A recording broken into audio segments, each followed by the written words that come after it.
Hello everyone, అందరికీ నమస్కారం. Welcome back to Srikrishna blogs. ఇవాళ నేను మనకి మల్టీప్లెక్స్లో దొరికే కెరమల్ పాప్కార్న్ రెసిపీ చూపిస్తానండి. చాలా బాగా వస్తుంది, ట్రై చేయండి. ముందుగా నేను ఒక పావు కప్పు పాప్కార్న్ కెర్నల్స్ తీసుకున్నాను. అలానే ఇది బ్రౌన్ షుగర్ అండి, 2/3 కప్ తీసుకున్నాను. మీరు వైట్ షుగర్ తీసుకున్నట్టయితే కాస్త తగ్గించి తీసుకోండి. అలానే కాస్తంత బటర్ తీసుకున్నాను. Vanilla essence optional. And next baking soda and చిటికెడంతా ఉప్పు. ముందుగా స్టవ్ పైన పాన్ పెట్టుకుని కాస్తంత బటర్ వేసుకోండి. బటర్ వేసుకుని మీరు బటర్ ప్లేస్లో ఆయిల్ అయినా యూస్ చేసుకోవచ్చు. బటర్ మొత్తం మెల్ట్ అయి పాన్ మొత్తం స్ప్రెడ్ అయిన తర్వాత నెక్స్ట్ మనం తీసుకున్నటువంటి పాప్కార్న్ కెర్నల్స్ వేసి ఒక్కసారి కదుపుకొని మూత పెట్టేసి మీడియం ఫ్లేమ్లోనే పాప్ చేసుకోవాలండి. లేదంటే అడుగు మాడిపోతే ఒక్కొక్కటి పాప్ అవ్వకుండానే ఉంటుంది. మూత పెట్టిన తర్వాత ఒక 5 నుంచి 10 నిమిషాలు మూత పెట్టేసి అట్లే ఉంచండి. మధ్య మధ్యలో కదుపుకోండి.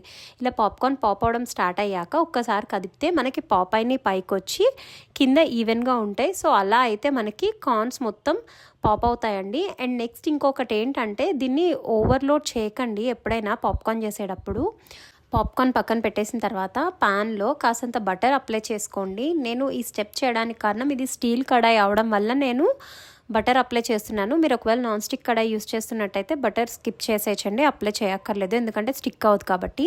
ఇప్పుడు మనం తీసుకున్నటువంటి బ్రౌన్ షుగర్ని మీరు ఒకవేళ వైట్ షుగర్ యూస్ చేస్తున్నట్టయితే 1:2 వేసుకోండి, సరిపోతుంది. వేసుకుని దీన్ని కదపకుండా అలానే ఉంచేసేయండి. మీడియం ఫ్లేమ్లోనే పెట్టి ఉంచుకోవాలి. మనకి కింద నుంచి షుగర్ చక్కగా కెరమలైజ్ అవుతుంది. ఎడ్జెస్ కలర్ చేంజ్ అయ్యి అంటుకుంటున్నాయి అన్నప్పుడు ఒక్కసారి కదుపుకోండి. నాన్ స్టిక్ ప్యాన్ అయితే మీరు ఇంత త్వరగా కదపాల్సిన అవసరం ఉండదు. ఇది స్టీల్ కడాయి అవడం వల్ల వెంటనే కదపాల్సి వస్తుంది. జస్ట్ ఎడ్జెస్ కలర్ చేంజ్ అయిన వెంటనే మనం కదపడం స్టార్ట్ చేయాలి.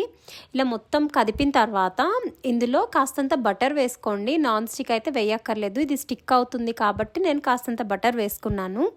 ఇలా బటర్ వేసిన తర్వాత బటర్ మొత్తం మెల్ట్ అయ్యేదాకా కలుపుకోండి. కలిపిన తర్వాత ఇప్పుడు మనకి స్టిక్ అవ్వదు. సో ఈ టైంలో ఒక 2 మినిట్స్ వదిలేసేయండి. కెరామల్ మంచిగా ఫామ్ అవుతుంది, టేస్ట్ కూడా యాడ్ అవుతుంది. కెరామల్ ఎప్పుడు మాడకుండా చూసుకోవాలి.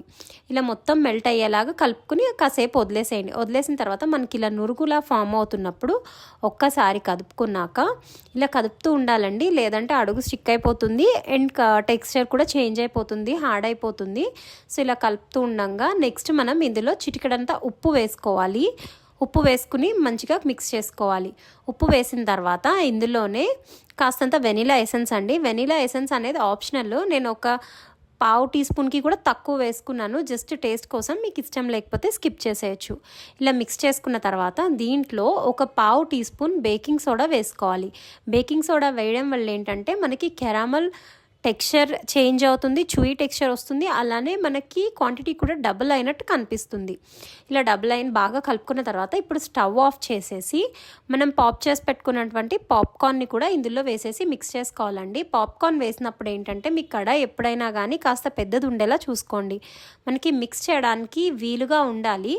ఇలా ఈ పాప్కార్న్ని మొత్తం కెరామెల్ మొత్తం మిక్స్ అయ్యేలాగా, అంటే ప్రతి ఒక్క కార్న్కి కెరామెల్ కోటింగ్ అయ్యేలాగా మిక్స్ చేసుకోవాలి. ఇలా మిక్స్ చేసుకునే లోపు ఒక ప్లేట్లో మీరు నెయ్యి కానీ బటర్ కానీ ఆయిల్ కానీ అప్లై చేసి పెట్టుకోండి. ఎందుకంటే ఇలా మిక్స్ అయిన వెంటనే మనం దాంట్లోకి ట్రాన్స్ఫర్ చేసేసుకోవాలి ప్లేట్లోకి. ఇలా ట్రాన్స్ఫర్ చేసుకున్న తర్వాత ఒక 2 మినిట్స్ వదిలేసేయండి. వదిలేసేసరికి ఏమవుతుందంటే ఆ కెరమల్ కాస్త చల్లారుతుంది. చల్లారిన తర్వాత మీ చేతులకి కాస్త బటర్ అప్లై చేసుకుని జస్ట్ విడదీసేసుకోండి. ఎందుకంటే ఇది కాస్త హార్డ్ అయిందంటే పాప్కార్న్ బ్రేక్ అయిపోతుంది. సో మనకి ఈ స్టేజ్లో అయితే ఈజీగా వచ్చేస్తాయి కార్న్. సో ఇలా చేసుకున్నట్టయితే మనకి మల్టీప్లెక్స్లో దొరికేటువంటి కెరమల్ పాప్కార్న్ చాలా అంటే చాలా ఈజీగా చేసేసుకోవచ్చు. చాలా టేస్టీగా ఉంటుంది, పిల్లలకు కూడా తప్పకుండా నచ్చుతుంది. మా ఈ వీడియో కనుక నచ్చితే లైక్ చేయండి, షేర్ చేయండి, కామెంట్ చేయండి. అలానే మరిన్ని వీడియోస్ కోసం మా ఛానల్ని సబ్స్క్రైబ్ చేసుకోండి. Thank you for watching.